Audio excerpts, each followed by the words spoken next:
I'm leaving you for a beautiful woman. I'll give a part of my retirement money to my new wife. I've talked this over with you. I can't help but laugh because I know how you feel, but I don't care. You'll regret it though. You're just a sore loser. I never regret anything. I feel sorry for my husband. He doesn't understand anything. My name is Anna. I'm a 62-year-old housewife.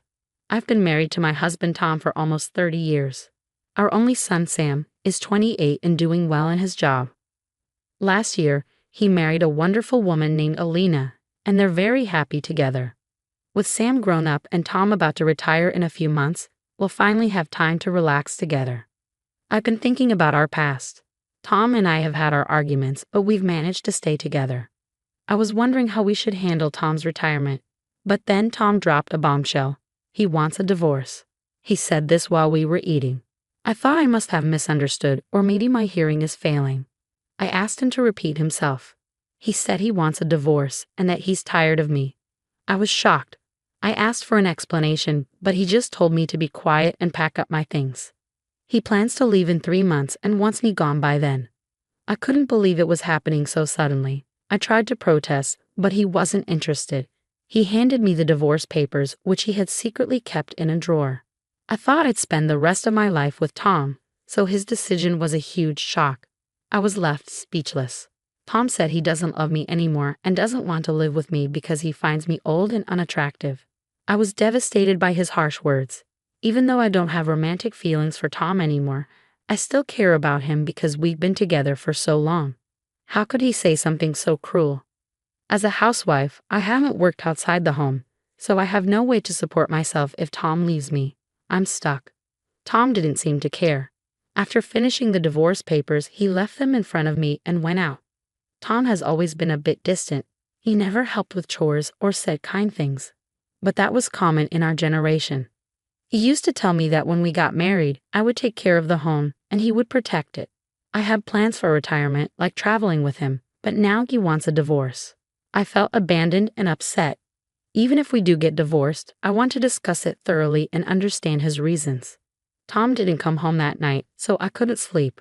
On Saturday morning, when he returned, he quickly went to his room and told me not to disturb him because he was tired. His behavior was unusual. He's acted like this before during arguments, but never like this without a reason. I needed to know why he suddenly wanted a divorce. Tom finally woke up late in the afternoon, took a bath, and we were able to talk at dinner. I told him I couldn't accept a divorce just because he's tired of me and doesn't love me. That's something young couples might say. I wanted to know the real reason behind his decision. Tom told me that he can't stand being with me anymore because I'm old and unattractive. He kept saying hurtful things, insisting that he's been patient but has reached his limit. He said he's a gentleman for putting up with me, but he can't continue living with me. Whenever I tried to talk to Tom, he just repeated the same harsh comments. He wouldn't give me a reasonable explanation for the divorce or his decision to leave. I told him that without a good reason, I can't decide what to do about the divorce or leaving the house. I've put up with his behavior because I was his wife, but I can't tolerate his arrogance now that we're becoming strangers. Tom ignored my attempts to discuss things and just lay on the sofa watching TV. He told me to pack my bags and leave, and then he completely stopped talking to me. He ignored everything I said, avoided me, and started eating out or buying convenience foods instead of the meals I prepared. I tried to talk to him on different days, but he refused to listen. Even when Tom came home from work and saw me, he wouldn't engage with me. Tom would act like I wasn't even there and spend the whole day ignoring me. I wondered if there was any way to fix this situation. While I was thinking about it, I got a call from my son. He said, "Hi Mom, I'm planning to celebrate your birthday with Selena. We're thinking of going out for sushi with Dad and the 4 of us. How does that sound?" I started crying as soon as I heard Sam's voice. It felt like a heavy weight had been lifted. Sam was surprised and asked why I was crying. I told him that Tom asked for a divorce and that it didn't make any sense. Sam was upset and said he would come over to talk to his dad. That night, Sam arrived at our house and confronted Tom. He asked, "Dad, what's going on? Why are you asking for a divorce? We don't understand your reasons." Tom was taken aback by Sam's visit and asked, "Why are you here?" Sam explained, "I heard everything from Mom. We don't understand why you want a divorce." Tom looked at me and said, "You told Sam. You're the one who's been avoiding me and refusing to talk. If we had communicated, we could have worked things out." Sam was upset and said, "Dad, I don't agree with you. I don't understand why you want a divorce. Please take your time and explain." Thanks to Sam's insistence, Tom finally sat down to talk. However, Tom stubbornly refused to give a real reason, saying only that he was tired of the situation. I was frustrated with Tom's attitude, especially in front of Sam. Sam was also upset, feeling that Tom no longer cared about our family time. I reminded Tom of the times we used to travel as a family when Sam was a child. This made Tom go quiet. I showed him a photo album with pictures from Sam's childhood and our family moments, hoping it would bring back happy memories. Tom just put the album aside and said, "Enough. I'm not changing my mind. I'm going to divorce you, and I don't care if I never see Sam again." His words shocked me. I realized we couldn't have a serious conversation anymore. I agreed to separate for now. Tom said, "We're not divorcing right now." I told him that if we do divorce, I should get half of his retirement savings because I've been with him for 30 years. Tom was upset but reluctantly agreed because he knew I wouldn't sign the divorce papers without that agreement.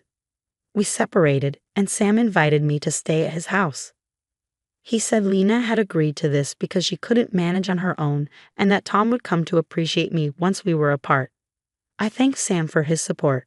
Tom left the house looking unhappy, and I packed my bags and went to stay with Sam.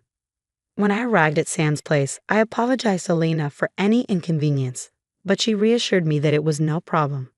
"Don't worry about it. Please stay as long as you need," Lena said. "She's a wonderful wife, and after the hellish time I had with Tom, staying with my kind son and his wife felt like a peaceful and happy escape." I was reluctant to divorce Tom because I suspected there were other reasons behind his behavior. I wanted to investigate, but I needed money for that, so I started working. I was prepared to pay for the investigation myself.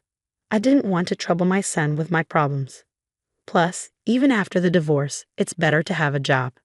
Since Tom had been treating me poorly, I needed to plan for my future. I used to have a bookkeeping license, so I looked for part-time work and found a company that valued my 12 years of experience in the industry. I got the job and now needed to find a place to live alone and investigate Tom. Sam said, "Mom, you don't need to find a place on your own. Lena and I both agreed that you could live with us. If you want, we'd be happy to have you stay with us." Lena agreed, adding with a smile, "It would be great if you stayed with us." I was surprised and unsure, but Sam and Lena's offer was kind.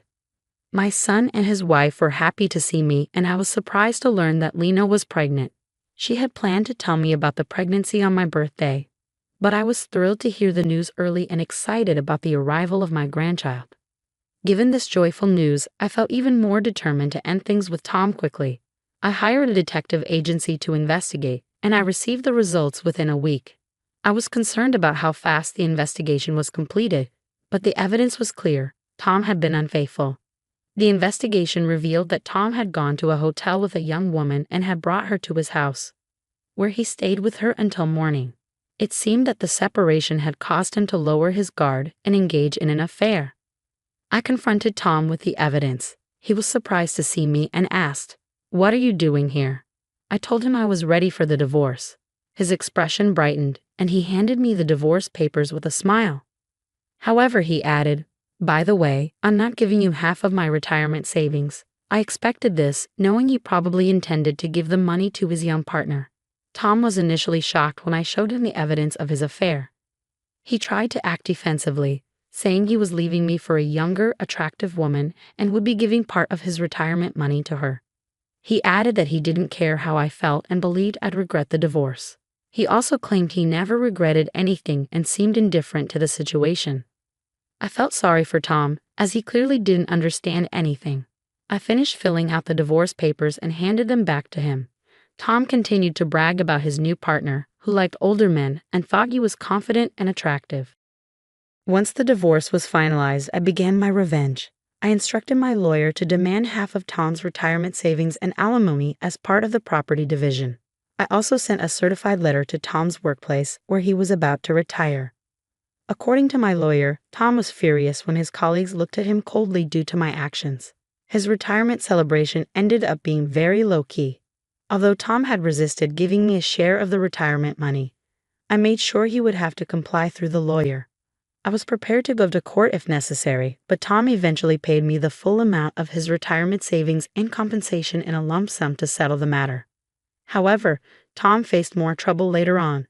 A few months after our divorce, Sam received a call from Tom. Tom had tried to remarry his affair partner, but she had left him just before the wedding. She also wanted to open a restaurant, which had been her dream, and asked Tom to use his retirement money to fund it. Tom borrowed money to help her because the restaurant location was in high demand. The partner pressured Tom to sign a contract quickly. A few days later, after receiving his retirement payment, Tom attempted to withdraw the money to pay off the debt, but it was gone. The restaurant location he wanted still had a for rent sign, and Tom had been completely scammed. Tom contacted the police, but even months later, there were no updates or arrests. While it's a shame that Tom ended up in this situation, I don't feel sorry for him since his problems stem from his affair. I'm focusing on working hard at my job and taking care of my son, his wife, and my future grandchildren.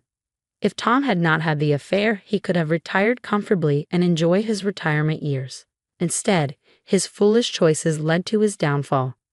I believe it's better for me to be with my son's family than to have spent my life with a troubled husband. I hope Tom's former partner can find peace and enjoy her life. Thank you for watching. Please subscribe to our channel and see you in the next video.